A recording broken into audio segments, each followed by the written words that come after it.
مجھ کو درپیش ہے پھر مبارک سفر، قافلہ پھر مدینے کا تیار ہے، قافلہ پھر مدینے کا تیار ہے۔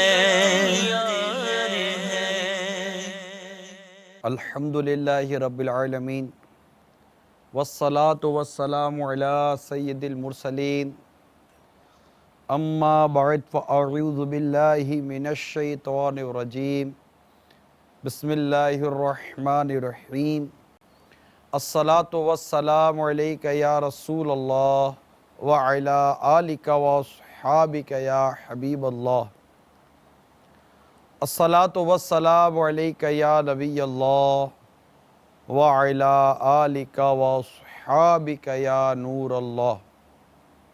مدنی چینل کے ناظرین، سلسلہ مبارک سفر کا سفر جاری ہے، اور ہم اس سلسلے میں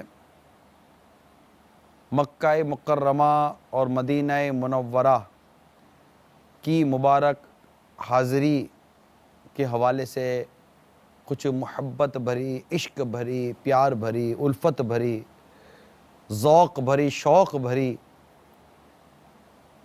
دیوانگی بھری حکایات سنتے ہیں، جس میں عاشقان رسول کی 130 حکایات جو امیر اہل سنت کی تصنیف ہے، اس سے ہم یہ زیادہ تر واقعات بیان کر رہے ہیں۔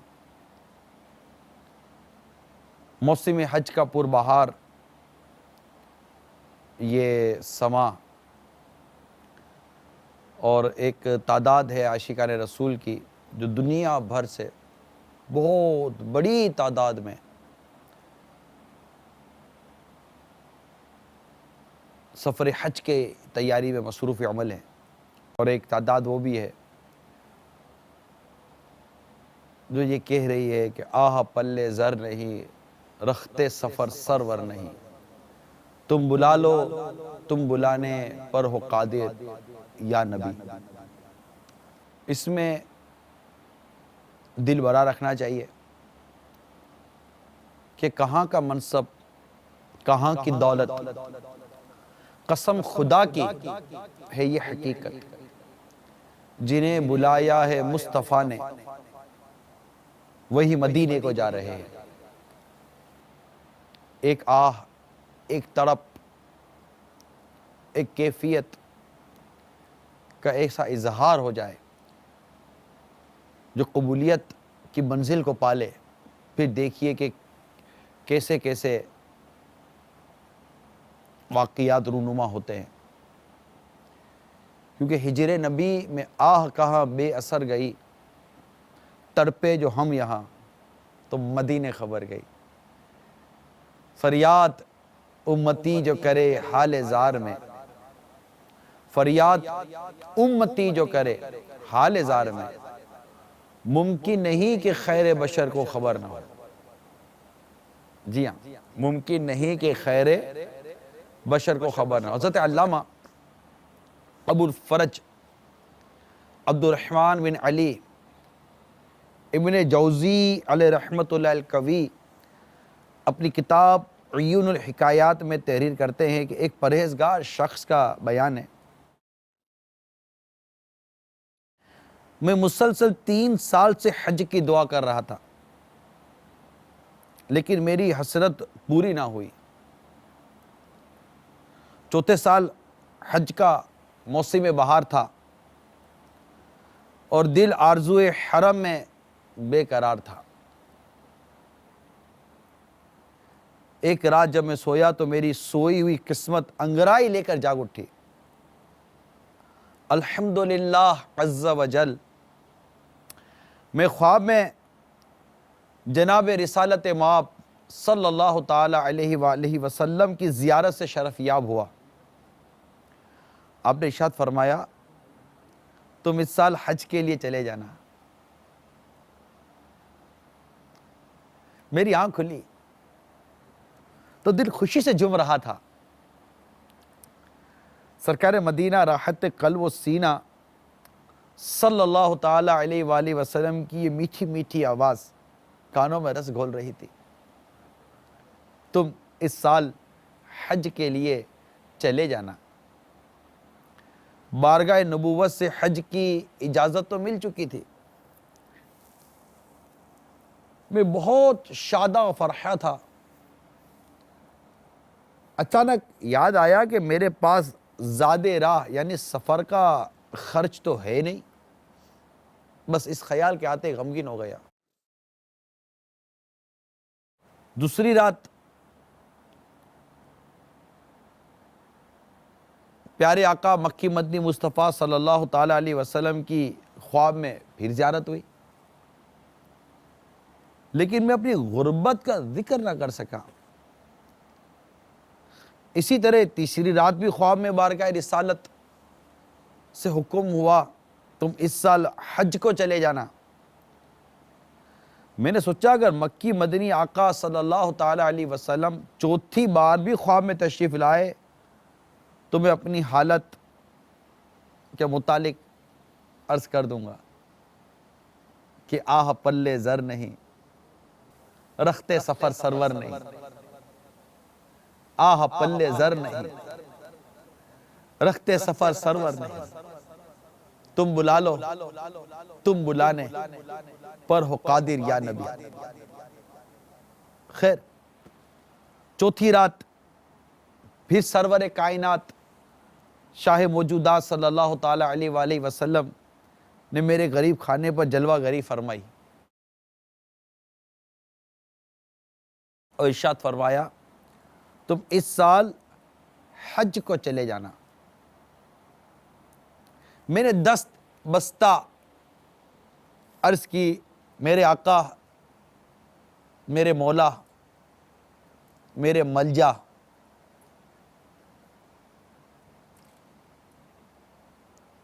میرے پاس اخراجات نہیں ہیں. میں آنا چاہتا ہوں، میں چلنا چاہتا ہوں، سعادت پانا چاہتا ہوں، مگر میرے پاس اخراجات نہیں ہیں، کوئی صورت نہیں ہے، کیا کروں؟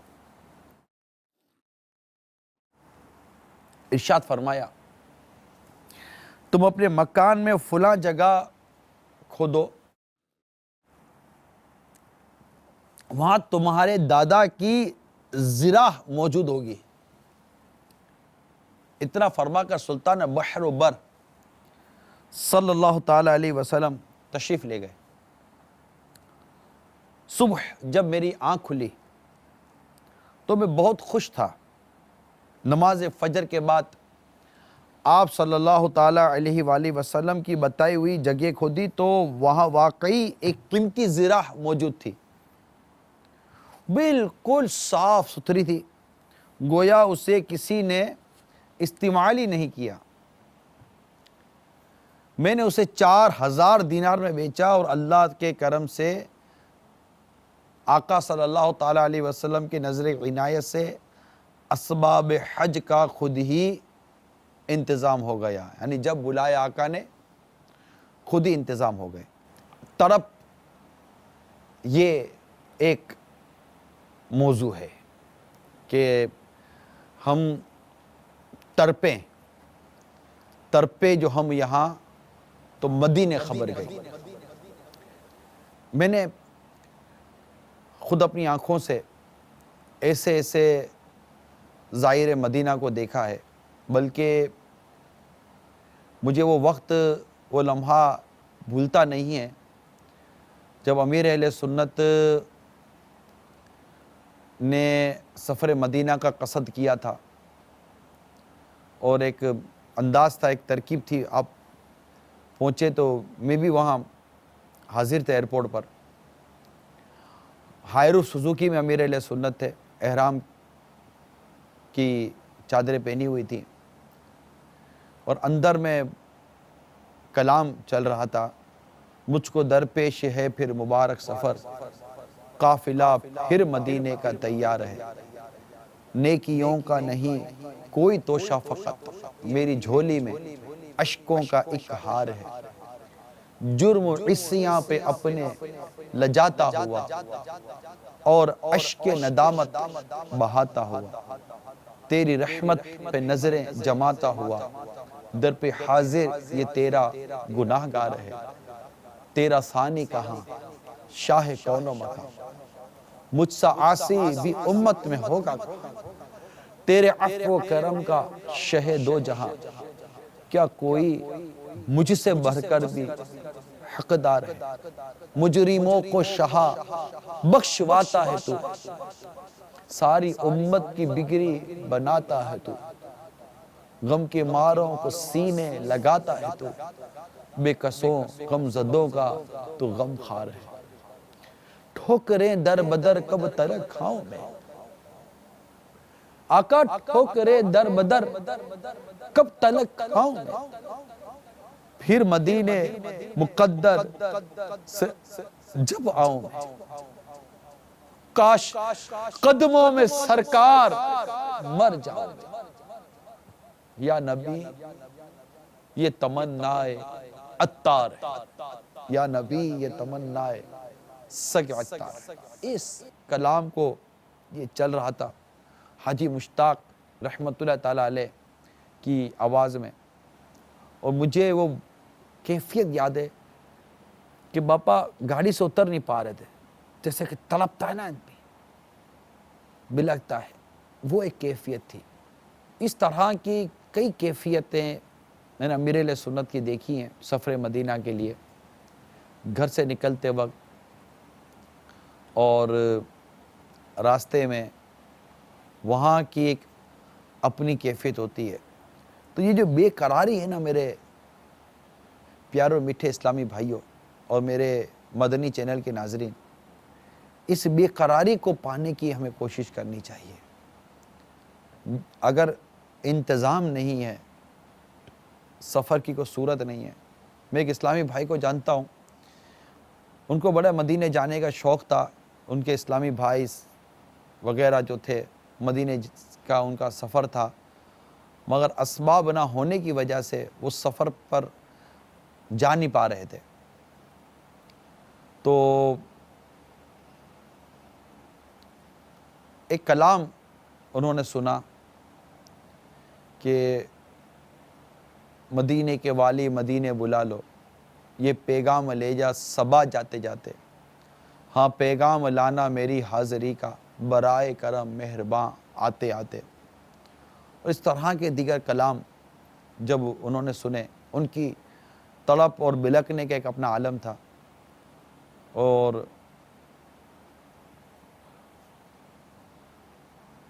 التجا قبول ہوئی، اور اس طرح ان کے انتظام ہو گئے کہ کچھ کیا عرض کروں، اور ایسی ترکیبیں بنتی ہیں بعض اوقات کہ قافلے والوں کو بھی یقین نہیں ہوتا کہ یہ بھی آ گئے۔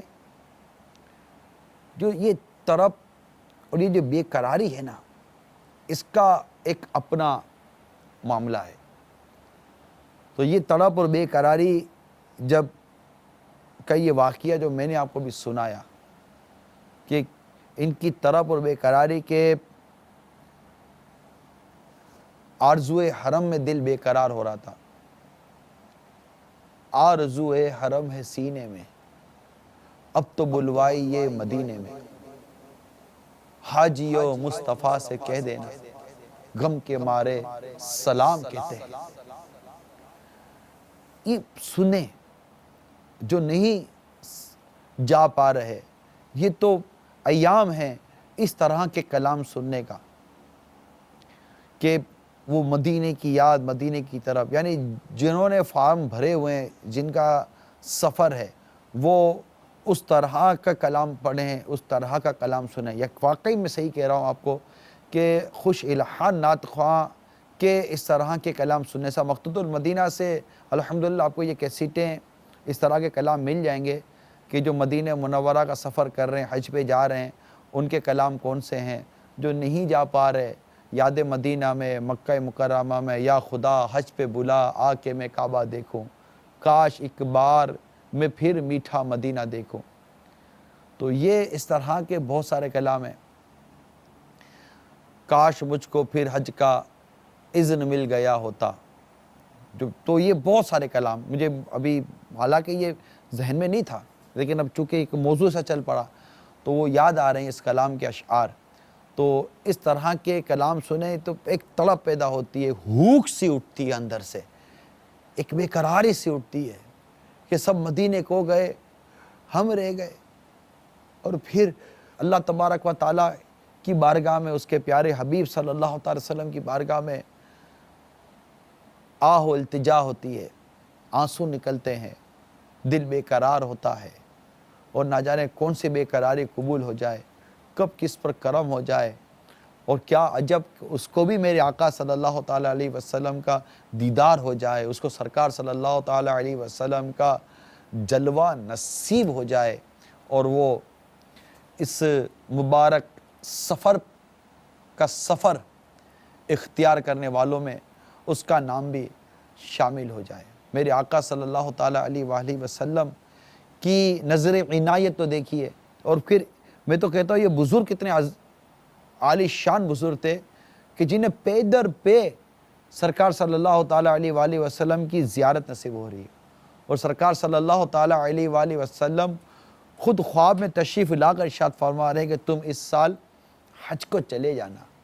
اور ان کی یہ بے قراری کہ میں آقا صلی اللہ تعالیٰ علیہ وسلم سے اپنے اخراجات نہ ہونے کی عرض کروں، ایک تو حیا کہ آقا سے کیسے عرض کروں، لیکن آقا سے بھی عرض نہ کروں تو پھر عرض کس سے کروں، کس سے دل کا حال سناؤں. تو یہ کیفیت جو بزرگوں کی ہم پڑھتے ہیں، پھر سرکار صلی اللہ تعالیٰ علیہ وسلم کا اس زرے کے بارے میں علم ہونا، اس زرے کا پتہ بتانا، اور ان کا وہاں زرے پانا، اور اس طرح سارا وہ اسباب کا پیدا ہو جانا. واقعی نہ جانے کب کس کے کس طرح اسباب پیدا ہو جائیں، کچھ نہیں کہہ سکتے. یہ سب کرم کی باتیں ہیں. پیسہ ہونا، مال و دولت کا ہونا، یہ ضروری نہیں ہے کہ یہ اذن سے مل جائے. ہم جب حج پر، اللہ کرے کہ ہم کو یہ سفر نصیب ہو جائے، اس مبارک سفر پہ جانے والوں نے جو بار بار جاتے رہتے ہیں، ان کو میں امید کرتا ہوں انہوں نے یہ منظر دیکھا ہوگا. وہاں غریبوں کی ایک بڑی تعداد ہوتی ہے، پائی پائی جوڑ جوڑ کر پہنچتے ہیں. کس طرح جوڑتے ہیں، کس طرح پہنچتے ہیں، کہاں کہاں سے پہنچتے ہیں. ہم تو ہمارے ملک پاکستان والوں کی حال بیان کریں، نہ جانے ہند والے، بنگلہ دیش والے، عرب ممالک والے اور دیگر جو اس طرح کے ممالک ہیں، اسپیشلی جو غریب ممالک ہیں، وہ جو غریب طبقہ ہے وہ کس طرح جوڑ جوڑ کر پہنچتا ہے، اور کس طرح وہ آہو زاری اور آہو بکا کرتے ہیں. ایک خوبصورت سا ایک انداز ہوتا ہے، طواف کا انداز، تو زمزم پینے کے ان کے انداز، صفا مروہ کی سعی، پھر عرفات کے میدان کی، او ہو کیا بات ہے عرفات کے میدان کی. عرفات کے میدان کا ذکر چلا تو میں آپ کو عرفات کے میدان کے بارے میں کچھ عرض کروں. حدیث جنت میں لے جانے والے اعمال کے صفحہ نمبر 317 پر حدیث ہے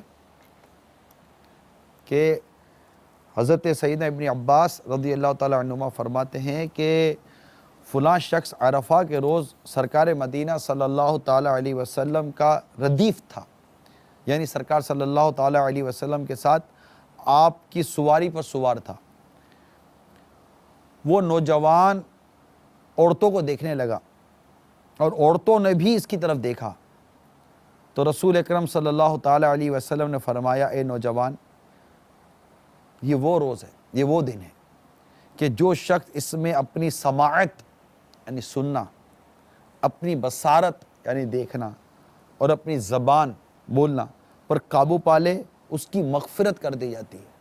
حضرت سیدنا فضل بن عباس رضی اللہ تعالیٰ عنہما سے مروی ہے کہ سرکار مدینہ صلی اللہ تعالیٰ علیہ وسلم نے فرمایا، جو عرفہ کے دن اپنی زبان، سماعت اور بصارت کی حفاظت کرے، اس کے اس سال سے اگلے سال تک کے گناہ معاف کر دیے جاتے ہیں.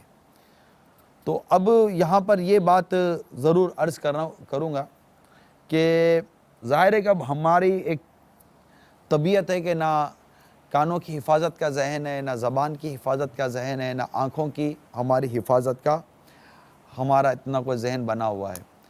تو اب بشارتی بشارت ہے، مغفرتی مغفرت ہے، اور حج کے لیے بھی اس طرح کے ارشادات ملتے ہیں کہ کس طرح اپنی زبان کی وغیرہ کی حفاظت کرے، اور اس کے لیے جو بشارتیں ہیں، تو ظاہر ہے کہ اس کے لیے بھی مشق کرنی پڑے گی، اس کے لیے تربیت حاصل کرنی پڑے گی۔ سرکار مدینہ صلی اللہ تعالیٰ علیہ وآلہ وسلم کی ایک اور برکت، جیسے کہ ان کو زرا کا پتہ بتا دیا، ایک اور میں آپ کو سرکار صلی اللہ تعالیٰ علیہ وسلم کا یہ مبارک انداز بیان کرتا ہوں، جو اسی عاشقان رسول کی 130 حکایات کے صفحہ نمبر 60 پر ہے، کہ شیخ ابو القاسم بن یوسف اسکندرانی قدس سرہ النورانی فرماتے ہیں، میں مدینہ منورہ میں تھا، ایک عاشق رسول کو دیکھا کہ وہ قبر انور کے پاس کچھ اس طرح سے فریاد کر رہا ہے، یا رسول اللہ صلی اللہ علیہ وسلم، میں آپ کا وسیلہ پکڑتا ہوں تاکہ میرا بیٹا مجھے واپس مل جائے۔ میرے استفسار پر اس نے بتایا، یعنی پوچھنے پر اس نے بتایا، جدہ شریف سے آتے ہوئے میں قضاء حاجت کے لیے گیا، اسی دوران میرا بیٹا لاپتہ ہو گیا۔ چند سال بعد وہ شخص مجھے مصر میں ملا تو میں نے اس کے بیٹے کے بارے میں دریافت کیا۔ اس نے بتایا، الحمدللہ عز وجل، مجھے میرا بیٹا مل گیا تھا۔ ہوا یوں تھا کہ ایک قبیلے نے اسے زبردستی اپنا غلام بنا کر اونٹ چرانے پر لگا دیا تھا۔ اسی قبیلے کے ایک عاشق رسول اور نیک سیرت خاتون نے خواب میں بحر و بر کے بادشاہ، دو عالم کے شہنشاہ، امت کے خیرخواہ آمینہ کے مہرماں صلی اللہ تعالیٰ علیہ وسلم کی زیارت کی۔ آپ نے اس سے کچھ یوں فرمایا، مصری نوجوان کو آزاد کرو اور اس کے گھر بھیج دو۔ چنانچہ اس عاشق رسول خاتون کی سفارش پر میرے بیٹے کو آزاد کر دیا گیا۔ واللہ وہ سن لیں گے، واللہ وہ سن لیں گے، فریاد کو پہنچیں گے۔ واللہ قسم کھا کر میرے آقا اعلیٰ حضرت امام اہل سنت لکھ رہے ہیں، واللہ وہ سن لیں گے، فریاد کو پہنچیں گے۔ اتنا بھی تو ہو کوئی جو آہ کرے دل سے، اتنا بھی تو ہو کوئی جو آہ کرے دل سے۔ تو پھر وہی شعر عرض کر دوں، ہجر نبی میں آہ کہاں بے اثر گئی، تڑپے جو ہم یہاں تو مدینے خبر گئی۔ اللہ تعالیٰ جو جا رہے ہیں ان کا سفر مبارک فرمائے، اور جو نہیں جا پا رہے ان کو تڑپ، ذوق و شوق مزید عطا فرمائے، اور کیا عجب کب بلاوا آ جائے، کب اسباب ہو جائیں اور ہم بھی کہیں کہ میں مدینے چلا، میں مدینے جا رہا ہوں۔